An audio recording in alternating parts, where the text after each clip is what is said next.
Kenapa? Brahma menjadi Brahman dinyatakan mewakili sifat-sifat Tuhan itu sendiri. Lalu Brahman dikatakan Tuhan itu sendiri. Tapi sesungguhnya Brahma bagian terkecil dari Tuhan. Itulah aplikasi kaji sastra. Ekam Ewam Adityam Brahman. Dan karena kita berada di bumi, di Burloka ini, yang memiliki panas. Yang pertama memiliki panas dari dasar bumi, Saptaptala, yaitu inti bumi, magma. Yang kedua ada panas dari langit, yang turun ke bumi, melewati lapisan, 7 lapisan, untuk sterilisasi dan standarisasi energi panas matahari turun ke bumi. Ada 7 lapisan penghambat kekuatan sinar matahari turun ke bumi. Maka bumi ini menjadi panas. Dan karena panas bumi ini, manusia perlu melakukan standarisasi agar panas itu memiliki standar dan tepat sesuai kebutuhan semua makhluk yang ada di bumi ini. Maka perlakuan terhadap kekuasaan Brahma, Tuhan sebagai Brahma di Bali, sudah sangat jelas sekali. Berbagai ritual-ritual dilakukan untuk menstandari energi panas yang ada di bumi. Disitulah bagaimana Bali mengaplikasikan Ekam Satwiprah Baudawadanti dan Ekam Ewam Adityam Brahman ke dalam simulasi kegiatan spiritual. Dan khususnya secara lebih detail, lebih tajam sesungguhnya itu sudah dilakukan oleh para sulinggi yang terbentuk menurut konsep dasar hidup Bali. Jadi tak diragukan lagi. Ekam Satwiprah Baudawadanti di Bali teraplikasi dalam proses puja mantra dan petanganan sang sulinggi. Ekam Ewam Adityam Brahman. Brahman terkaji terbukti bagaimana konseptual di Bali memperlakukan itu. Maka selanjutnya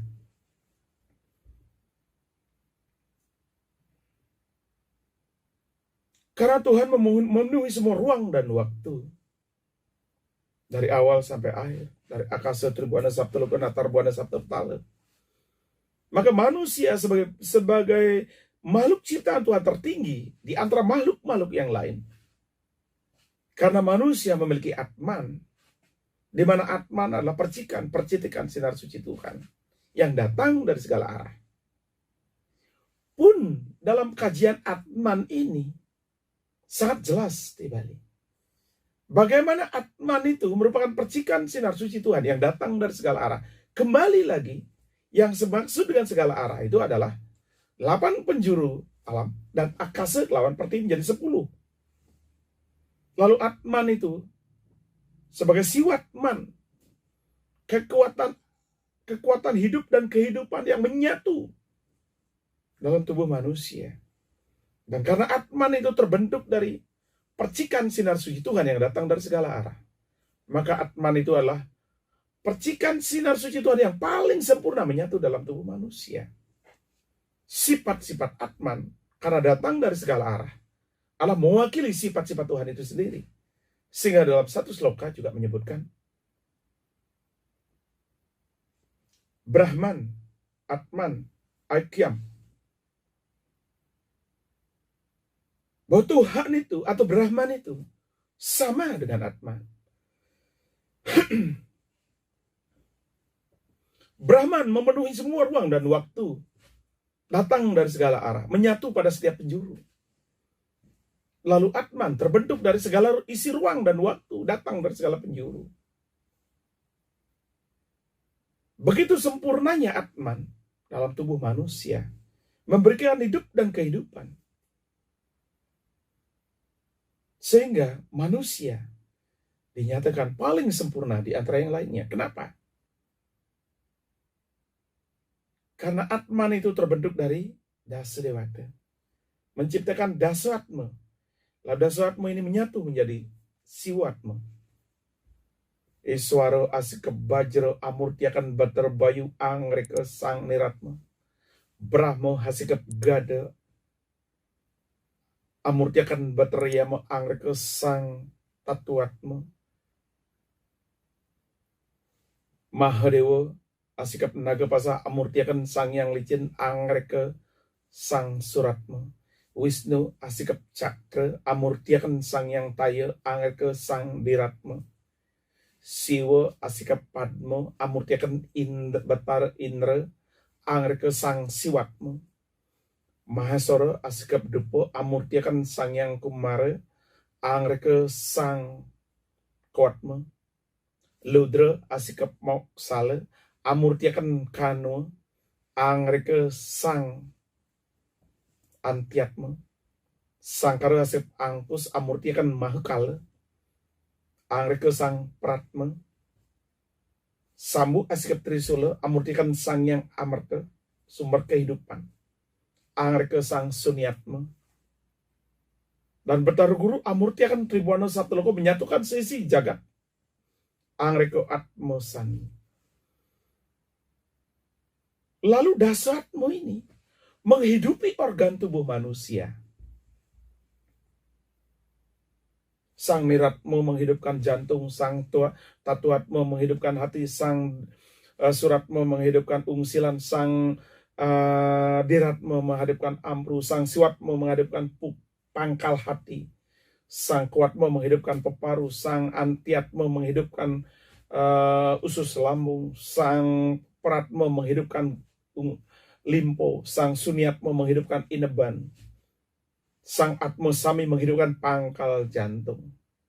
Maka 10 organ tubuh manusia menjadi hidup. Lalu, jantung, hati, ginjal, empedu, dan pangkal hati,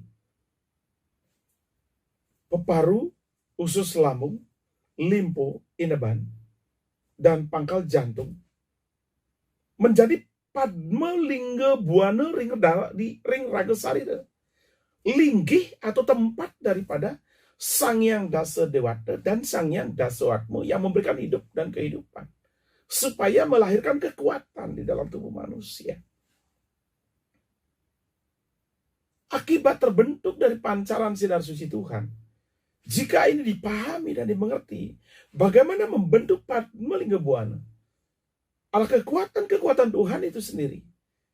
Dan pada akhirnya nanti akan melahirkan Wiwika Biatmika.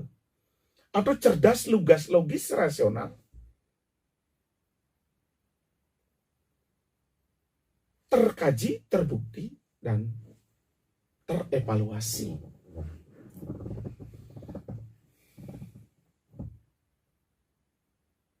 Di sini menyatakan bahwa bagaimana mengaplikasikan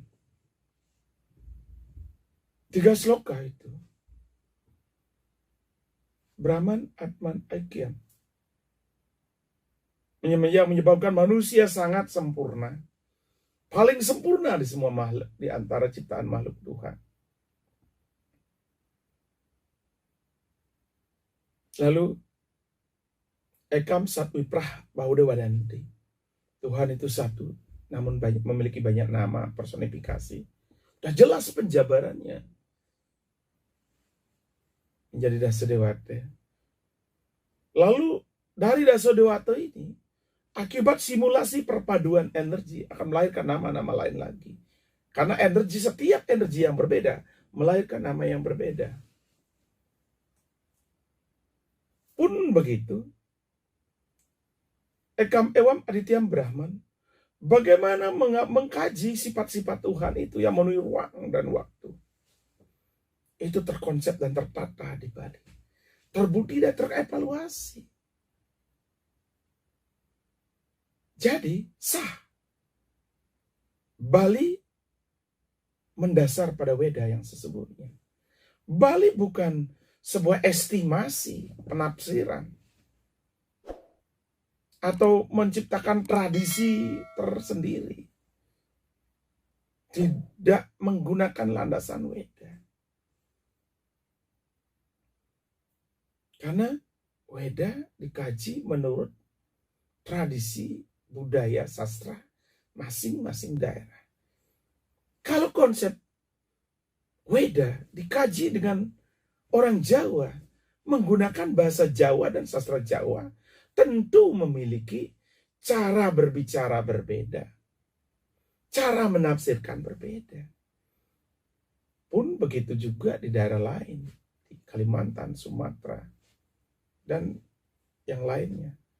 Begitu juga seperti di India, tentu memiliki perbedaan-perbedaan. Dan saat ini saya menggali tentang Bali, agar kita tidak terjebak oleh isu-isu yang mengatakan bahwa Bali tidak mendasar pada Weda. Kemudian, pengembangan dari 3 konsep, 3 sloka itu. Kemuliaan manusia, kebesaran manusia, kesempurnaan manusia yang disebutkan oleh sloka Atman, Brahman, Atman, Ekyam. Kemudian, keseimbangan alam, di mana Tuhan menguasai segala penjuru di Bali. Dikonsepkan dengan sastra Dasaksara. Itu disebutkan oleh 2 sloka. Ekam Ewam Adityam Brahman. Bahwa Tuhan menguasai semua ruang dan waktu. Dan Ekam Satwi Prahbaudodanti. Tuhan memiliki banyak nama, personifikasi. Tak hanya sebatas dikatakan banyak nama, tetapi sampai sifat, bentukan, warna, kekuatan. Semua terkaji dan teruji. Menjadi sebuah rumusan kerja spiritual di Bali. Dan di dalam merumuskan kerja secara sastra, dikatakan Dasaksara diringkes atau ditunggalkan menjadi Pancaksara. Pancaksara diringkes ditunggalkan menjadi Triaksara. Triaksara menjadi Dwiaksara, Dwiaksara menjadi Ekaksara. Ekaksara ini sang yang Eka, sang tunggal, sang yang dewasa. Dan personifikasinya adalah Sang Yang Dasadewata. Sesuai dengan tata sastra Dasaksara.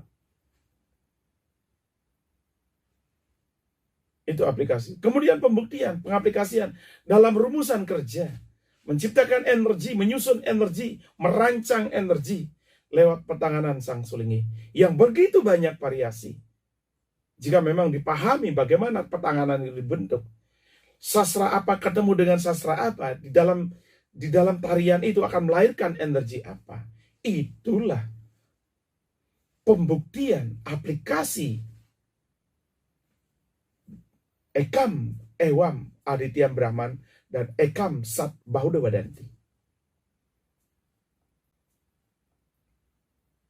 Dan karena itu umat Hindu Bali melakukan aplikasi pelestarian tradisi budaya yang bersumber dari Weda agar lestari sepanjang zaman. Dipahami, dimengerti, dan dilakukan oleh semua umat tanpa batas. Maka isi Weda itu dilestarikan pelaksanaannya dengan menjaga keseimbangan seluruh ciptaan Tuhan. Karena Tuhan memenuhi semua ruang dan waktu, akasa kelawan pertiwi. Agar semua berjalan seimbang. Seisi langit, seisi bumi. Maka orang umat Hindu Bali khususnya melaksanakan Trihita Karana. Bagaimana menjaga hubungan dengan Tuhan sebagai sumber dari segala sumber. Dan bagaimana menjaga keseimbangan dengan alam pun sebagai sumber dari segala sumber kehidupan. Lalu bagaimana menjaga hubungan antar manusia dan makhluk-makhluk ciptaan Tuhan. Ketiganya ini diaplikasikan dengan real dengan nyata oleh umat Indo Bali. Dan tak hanya itu, tidak cukup hanya sebagai wacana saja bagaimana menjaga hubungan manusia dengan Tuhan. Tak cukup hanya wacana saja bagaimana hubungan manusia dengan alam. Tak cukup dengan omongan doang bagaimana hubungan manusia dengan manusia. Namun kembali lagi pada keterbatasan cara berpikir, keterbatasan cara mengkaji, keterbatasan cara berbuat. Karena keterbatasan wawasan dan pengetahuan sudah dilakukan, namun kurang dipahami. Umat Indo Bali itu pelaku tanpa wacana. Umat Indo Bali itu pelaku tanpa paham teori. Karena apa? Wawasan tentang agama, wawasan tentang Weda, wawasan tentang tradisi, ya harus kita akui memang masih sangat kurang. Di sisi lain, apa yang kita warisi saat ini adalah peninggalan penjajah. Pertama, ketika Bali menyerahkan kekuasaan kepada Majapahit, terjadi zaman perubahan total. Karena pengambil alihan kekuasaan abad ke-14. Yang kedua, terjadi penjajahan antar negara dan Bali menjadi jajahan. Dan konsep penjajahannya juga adalah penjajahan tradisi dan budaya. Pembuktiannya adalah banyaknya pengetahuan-pengetahuan Bali, lontar-lontar Bali diambil alih oleh penjajah, menjadi hak sita penjajah. Dengan demikian, apa yang kita warisi sekarang ini adalah lebih banyak hasil daripada sisa-sisa peninggalan penjajah. Dan karena hasil dari sisa-sisa peninggalan penjajah, sudah waktunya kita harus melakukan kaji, uji, bukti, dan evaluasi terhadap apa yang kita kuasai, terhadap apa yang kita miliki saat ini. Kita tidak bisa menelan mentah-mentah apa yang kita warisi sekarang. Karena kita tahu, yang namanya penjajah tidak mungkin meninggalkan sesuatu yang terbaik terhadap jajahannya. Jika itu terjadi, lalu kita telan mentah-mentah apa yang kita warisi, tanpa kita melakukan kaji, uji, bukti, dan evaluasi, maka bisa saja apa yang kita warisi tidak sepenuhnya benar. Dan tentu tidak ada paparan yang jelas. Karena apa? Ada banyak penghapusan-penghapusan, pemahaman-pemahaman. Karena ada masa pembodohan. Ketika mempertajam catur warna, catur wangsa. Siapa yang boleh belajar agama, siapa yang tidak boleh belajar agama, siapa yang hanya jadi buruh saja, siapa yang hanya jadi pemutar ekonomi saja. Dan semua dibatasi untuk belajarnya. Akhirnya apa? Terjadi ketimpangan sosial, ketimpangan wawasan pengetahuan. Sampai sekarang masih kita warisi. Akibatnya apa? Ketika Bali menjadi pelaku Weda, malah kita ada ngerti. Ini memprihatinkan sekali. Nah karena itu, sudah waktunya kita mulai bangkit dari sekarang. Kemudian, di dalam mengaplikasikan Trihita Karana, bagaimana hubungan manusia dengan Tuhan, hubungan manusia dengan alam, hubungan manusia dengan manusia, agar menghasilkan rahayu, rajang, dan jagadita, selamat, sejahtera, dan harmonis. Harmonis terhadap Tuhan, harmonis terhadap alam, harmonis terhadap sesama. Maka di Bali dibentuk konseptual Satkerti,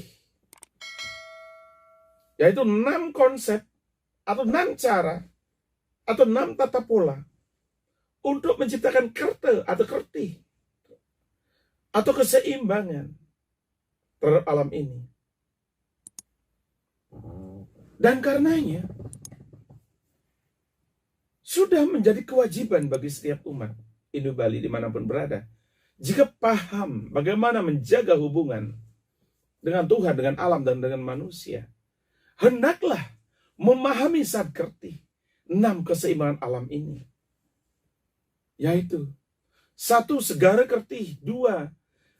Buana Kerti, yang ketiga Wana Kerti, yang keempat Danu Kerti, yang kelima Yasa Kerti atau Jana Kerti, dan yang keenam Atma Kerti.